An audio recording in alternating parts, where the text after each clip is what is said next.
Hello student, आज हमारा topic है वेस्टर्न घाट और ईस्टर्न घाट। वेस्टर्न घाट और ईस्टर्न घाट को अंडरस्टैंड करने के लिए हमें कुछ चीज़ें हैं जो अपने माइंड में समझनी है। मैथ के थ्रू भी समझेंगे और ऐसे भी इसको हम अंडरस्टैंड करने की कोशिश करेंगे। वेस्टर्न घाट और ईस्टर्न घाट में जो बोला है डक्कन प्लेट्यू और उसके जो एजिस हैं वेस्टर्न की और ईस्टर्न की जो एजिस हैं डक्कन प्लेट्यू की, वो मार्क करनी है हमें, उसके अकॉर्डिंग ही डिफरेंस को समझना है। Western Ghat is like parallel to the western coast के पैरेलल में जाता है, यानी वेस्टर्न और ईस्टर्न दोनों कोस्ट क्या है, पैरेलल है। अगर ये मैप है स्टूडेंट, अगर हम इसको बोले ये मैप जा रहा है तो वेस्ट और ईस्टर ये दोनों देख रहे हो, ये वेस्ट और ये ईस्ट है मैप के अंदर, ये पैरेलल हैं एक दूसरे के। और बोला है कि जो इनकी दोनों की एजिस हैं अपोजिट में है बिल्कुल, और एक इधर है तो एक इधर है, हम इसको इजीली अंडरस्टैंड कर सकते हैं। Continuous can be cross through passes only.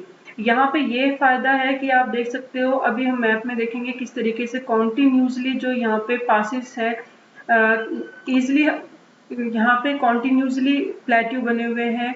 और उसमें अगर आप देखेंगे क्रॉसिस थ्रो पासिस ओनली, यहाँ पे सिर्फ हम क्रॉस कर सकते हैं जो पासिस एरिया होते हैं, जैसे कि दो हिमालयाज हैं।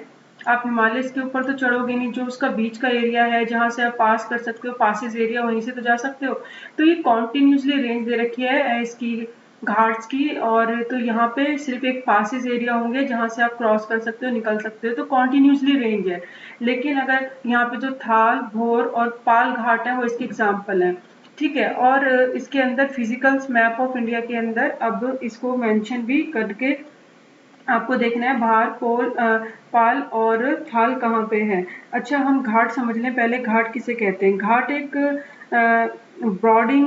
Broad flight of steps leading down to a river. River के नीचे का एक ऐसा हिस्सा होता है जो सीढ़ीनुमा होता है, ऊपर से लेके नीचे तक। अगर हिमालय भी है तो उस पे से अगर हमें नीचे आना है, और अगर उसका जो मेन नीचे का जो ये है एरिया है, उसे हम घाट कहते हैं कि जो सीढ़ीनुमा होता है, तो ये घाट्स होते हैं। उसके बाद है वेस्टर्न घाट और higher than the eastern Ghat. Western Ghat क्या है, थोड़ा सा ऊंचा है, ईस्टर्न घाट थोड़ा सा कम ऊंचा है। इसकी हाइट से भी पता चल सकता है, जैसे कि यहाँ पे शो कर रखी है 900-1600 मीटर है, और जबकि ईस्टर्न घाट की हाइट हमें इतनी दे रखी है 600 metre. The eastern Ghat stretch from Mahanadi valley से लेके नीलगिरी तक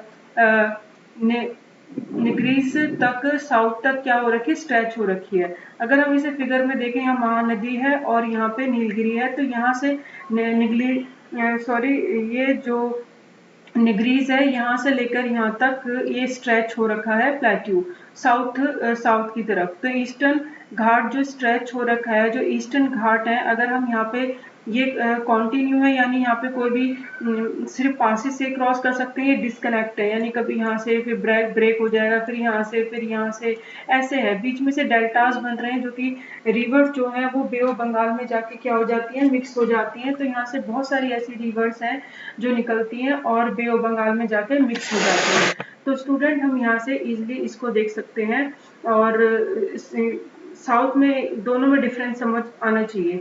अब इरेगुलर डिसेक्टेड है, rivers draining into Bay of Bengal में मिक्स हो जाती है। वेस्टर्न घाट कॉज सिर्फ इसमें वेस्टर्न घाट में और ऑरोग्राफिक रेंज होती है, जो कि बहुत मॉइस्ट बीन होती हैं, जो ऊंचे ऊंचे पहाड़ होते हैं, हिमालय के बराबर नहीं लेकिन थोड़े से ऊंचे वहाँ होते हैं। जब यहाँ से विंड आती है तो इनसे टकरा कर क्या होती है, यहीं पे बारिश करती है। यहाँ ईस्टर्न वाले पार्ट में बारिश नहीं होती, जब होती है जब मानसून लौट के आ रहा होता है, रिट्रेनिंग हो रहा होता है।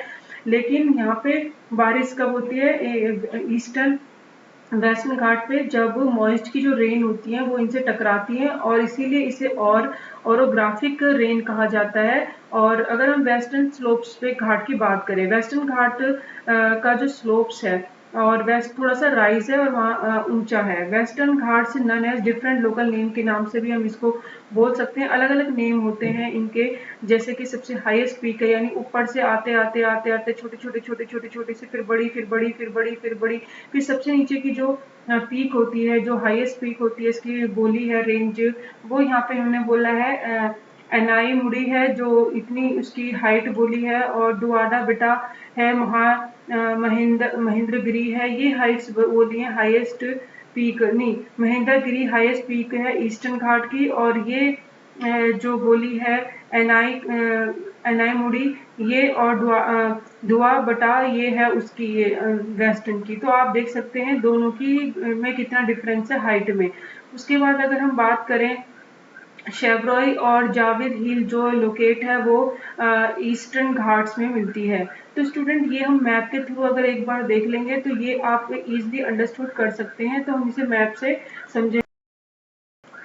वेस्टर्न घाट और ईस्टर्न घाट में अंडरस्टैंड करने के लिए आप देख लीजिए, यहाँ पे कॉन्टिन्यूसली देख रहे हो, सिर्फ पासिस के थ्रू है एरिया जहाँ से आप क्रॉस कर सकते हो, नहीं तो कॉन्टिन्यूसली रेंजेस बनी हुई है, हिमालय है मतलब जो। और यहाँ पे जो है देखो कितने सारे ब्रेक डाउन आप देख रहे हो, कॉन्टिन्यूसली नहीं है, यहाँ पे इरेगुलर है। तो आप सबसे पहले तो यहाँ की रेंज ये ईस्ट, ये वेस्टर्न घाट है, ईस्टर्न घाट है, दोनों एक दूसरे के पैरेलल्स होते हैं। और इसमें आप देख सकते हैं कि जो इसकी रेंजेस अगर ऊपर से नीचे पहले छोटी फिर छोटी फिर बड़ी फिर बड़ी बड़ी, यानी ये जो असेंडिंग ऑर्डर में डिक्री बढ़ते हुए जाती है। और फिर यहाँ पे आके जो सबसे हाईएस्ट हिल का नाम बताया है केरला में, यहाँ पे आप अंडरलाइन कर लीजिए, एनाईमुड़ी यहाँ पे दे रखा है, टू इसकी हाइट भी दे रखी है। उसके बाद अगर हम हाईएस्ट ईस्टर्न की बात करें तो यहाँ पे इन्होंने दे रखी है उड़ीसा में, उड़ीसा की साइड में आप देख सकते हैं वहाँ यहाँ पे उड़ीसा में है जो इसका ये है, यहाँ पे देख सकते हैं आप उड़ीसा में यहाँ पे महेंद्रगिरी है जो ये इन्होंने शो ऑफ कर रखी है। तो ये वाली जो हिल है तो आप देख सकते हैं कितनी ये किस रेंज में है, इसकी हाइट कम है, इसकी इसी रेंज में सबसे ज्यादा हाइट इसकी बताई है, और वेस्टर्न में सबसे ज्यादा हाइट इधर बताई है इस साइड केरल में। उसके बाद फिर इन्होंने बोला है कि किस तरीके से यहाँ पे जो हिल्स हैं जो पाई जाती हैं, सेवरई हिल्स और जावेदी हिल्स पाई जाती हैं कहाँ, साउथ ईस्टर्न घाट में। यानी जो साउथ है ईस्टर्न का जो घाट है यहाँ पे जो हिल्स पाई जाती हैं, जो छोटी छोटी दो हिल्स पाई जाती हैं वो इधर पाई जाती हैं, जिसे हम कह सकते हैं तमिलनाडु का जो एरिया है यहाँ पे पाए जाते हैं, तमिलनाडु के एरिया में। तो यहाँ पे दो हिल्स पाई जाती हैं, जावेदी हिल और शेवरॉय हिल्स, ये दो हिल्स हो गई। उसके बाद इन्होंने बोला है कि अगर आपको डिफरेंसेस करना है तो यहाँ पे क्या पाया जाता है, ओरोग्राफिक रेन होती है, यानी यहाँ से जो मॉनसून मॉइस्ट वाली जो विंड आती है, हवा आती है, वो इनसे टकरा के यहीं पे बारिश ज्यादा करती है। तो यहाँ पे बारिश ज्यादा करती है, इस वाले एरिया में बारिश ज्यादा होती है। लेकिन ईस्टर्न वाले पार्ट में बारिश, ये जो पार्ट है यहाँ नहीं होती है, यहाँ जब होती है जब मानसून लौट के वापस पूरा घूम के आ रहा होता है। तो सिर्फ ये जो पहाड़ होते हैं, जो ये रेंजेस यहाँ पे देखिए आपने, माउंटेन्स की रेंजेस देख रहे हो आप, हिमालय से कम छोटे होते हैं लेकिन यहाँ पे बनते हैं जो हिमालय, फिर बढ़ते, फिर इससे भी बड़ा होता है, फिर इससे बड़ा, फिर इससे बड़ा, इनकी हाइट थोड़ी ऊंची होती चली जाती है। तो यहाँ से टकरा के यहीं पे मानसून करते हैं, तो यहाँ पे ओरोग्राफिक रेन होती है, ठीक है। तो ये डिफरेंसेस हैं, आप इसे 4 to 5 में याद कर सकते हैं। इसकी हाइट देख सकते हैं, इसकी हाइट ज़्यादा है, इसकी हाइट कम है, यहाँ पे रेन ओरोग्राफी रेन होती है और यहाँ पे नहीं होती है। यहाँ पे आप देख सकते हैं सबसे हाईएस्ट जो यहाँ पे नेम बता रखा है, हाईएस्ट पीक का नेम बता रखा है यहाँ पर है, और सब केरला में, और यहाँ पे सबसे उड़ीसा में है हाईएस्ट पीक जो महेंद्रगिरी है। और यहाँ पे तमिलनाडु में आप देख सकते हैं दो हिल्स के नेम भी बता रखे हैं, ये हिल पाई जाती हैं। तो इसके डिफरेंस के बेसिस पे आप इनको समझ सकते हैं, ईस्टर्न घाट और वेस्टर्न घाट। और एक चीज और है, यहाँ पे जो डक्कन प्लेट्यू जो ये बना हुआ है, ये वॉल्केनिक इरप्शन से बना हुआ है। वॉल्केनिक इरप्शन की वजह से जो ऊपर है यहाँ पे ब्लैक सोइल ज्यादा पाई जाती है। ब्लैक सोइल क्यों पाई जाती है, क्योंकि ऊपर की जो लेयर है, इग्निशियस रॉक है, उसके ऊपर वेदरिंग का इफेक्ट होने की वजह से जो वो सोइल बनती है, तो वो ब्लैक सोइल बनी है। और यहाँ से ये ब्लैक सोइल चलते अरावली रेंज में भी आपने देखा होगा, जो अरावली रेंज है यहाँ पे ब्लैक सोइल पाई जाती है। तो यहाँ पे जो मारिजन बोला है कि अरावली हिल का है, वेस्ट से लेकर नॉर्थन वेस्टर्न की साइड है, यानी यहाँ से लेकर यहाँ तक का जो एरिया है ये भी उसी का बोला है, प्लेट्यू पाए जाते हैं और हिल पाई जाती हैं। और यहाँ पे बोला है कि ये गुजरात से लेकर यहाँ से दिल्ली तक है, जो एक्सटेंट है, फैला हुआ है। और ये ब्रोकन और एरोडेड हिली एरिया है, यानी जो रेंजेस पाई जाती हैं, जो यहाँ पे सॉइल पाई जाती है वेदरिंग इफेक्ट की वजह से पाई जाती है।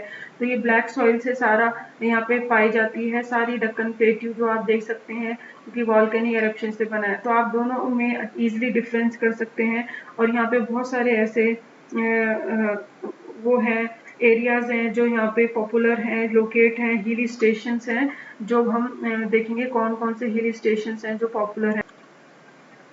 ऊटी है और उद्गमन मंडलम है, और ये हिली स्टेशंस हैं जो बहुत फेमस हैं। और यहाँ पे आप देख सकते हैं कि किस तरीके से हमने सारे हिल्स को डिस्क्राइब करा है वेस्ट और ईस्ट की।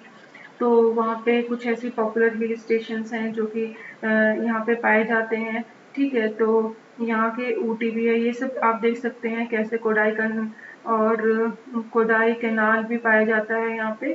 तो हिल स्टेशंस हैं जो यहाँ पे पाए जाते हैं घाट्स में। और ब्लैक सोइल आपको बताया दिया अरावली हिल में पाई जाती है, जो वेस्टर्न से ईस्ट की साइड है, जो मार्जिन है इसका। और किस तरीके से पेनिसुल प्लेट्यू में पाया जाता है। Eroded hills are found as broken hill है, जो ब्रोकन हिल से बना हुआ है, एरोडेड से बना हुआ है, और ये गुजरात से लेके दिल्ली तक है।